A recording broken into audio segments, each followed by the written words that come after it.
you often hear creepy sounds in your attic? Then maybe it is time for you to check it out. If you are brave enough. Now, we will look into the weird case of Theodore Coneys, the real-life Spider-Man. So sit back, relax, and enjoy. And don't forget to support my channel. Theodore Coneys was born on November 10, 1882, in Petersburg, Illinois, to Thomas Coneys, a Canadian immigrant who owned a hardware store, and his wife, Isabella Elam. When his husband died in 1888, Mrs. Coneys and her son moved to a farm near Wisconsin, then to Denver in 1907, where she worked as a housekeeper at the Denver Democratic Club. Life was made no easier when several years later, Theodore was stricken with tuberculosis. He had been a sickly child and now terrified of losing his only family. Like a regular child, he was fond of sports and dreamed of playing basketball, but instead his mother pushed him into much less physically demanding pursuit of music. As the local boys all swung bats in the school field, he sat at home wrapped in the protective blanket of his overbearing mother, learning to play the mandolin. Doctors had given him a bleak diagnosis, suggesting he would not see out his 18th birthday, and he promptly dropped out of high school. In 1911, her mother died, leaving him penniless and alone. Still thin and sickly, but at least he had long survived his 18th birthday. As an adult, he worked as a bookkeeper at the Denver Brass Works and in advertising and sales, yet spent much of his adult life homeless. Coneys resented the way he was treated by others for his frail condition, later expressing that he wanted a place where he could be alone and free from the judgment of others. In September 1941, 59-year-old Theodore Coneys intended to ask former acquaintance Philip Peters for a handout at his home on 3335 West Moncrief Place in Denver, Colorado. He broke into the house in Peter's absence to steal food and money. But instead, Coneys found a small trapdoor that led to a narrow attic cubbyhole and decided to occupy the small space without Peter's knowledge. He lived in the house undiscovered for about 5 weeks, and on October 17, 1941, Peters discovered him in front of the fridge. In the spur of the moment, Peters struck at Conies with a cane he carried, but Conies clubbed him with an old pistol he had found in the house.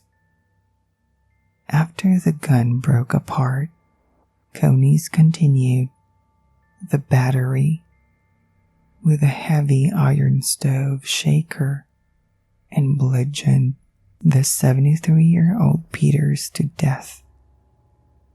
Then he returned to the attic cubbyhole. Peters' body was discovered later the same day, after a neighbor, concerned he had not come by for dinner, and called the police. The police found all of the home's doors and windows locked, and there was no sign of forced entry. They noted the trap door, but believed a normal-sized person could not fit through it. They searched the house, but couldn't find any evidence of the murderer. It was as if he had vanished into thin air. While detectives dug into Peter's past, searching for enemies who hated him enough to want him dead. Peter's wife, who had been in the hospital recuperating from a broken hip during and prior to Conies' occupation of the attic, returned to live in the house with the housekeeper. Both women would often hear strange sounds in the house.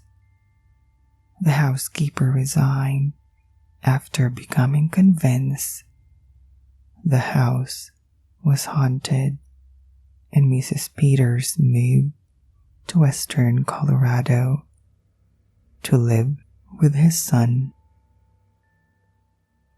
Mabel Burke and her 5 children lived next door to the house and would consistently see lights going on and off,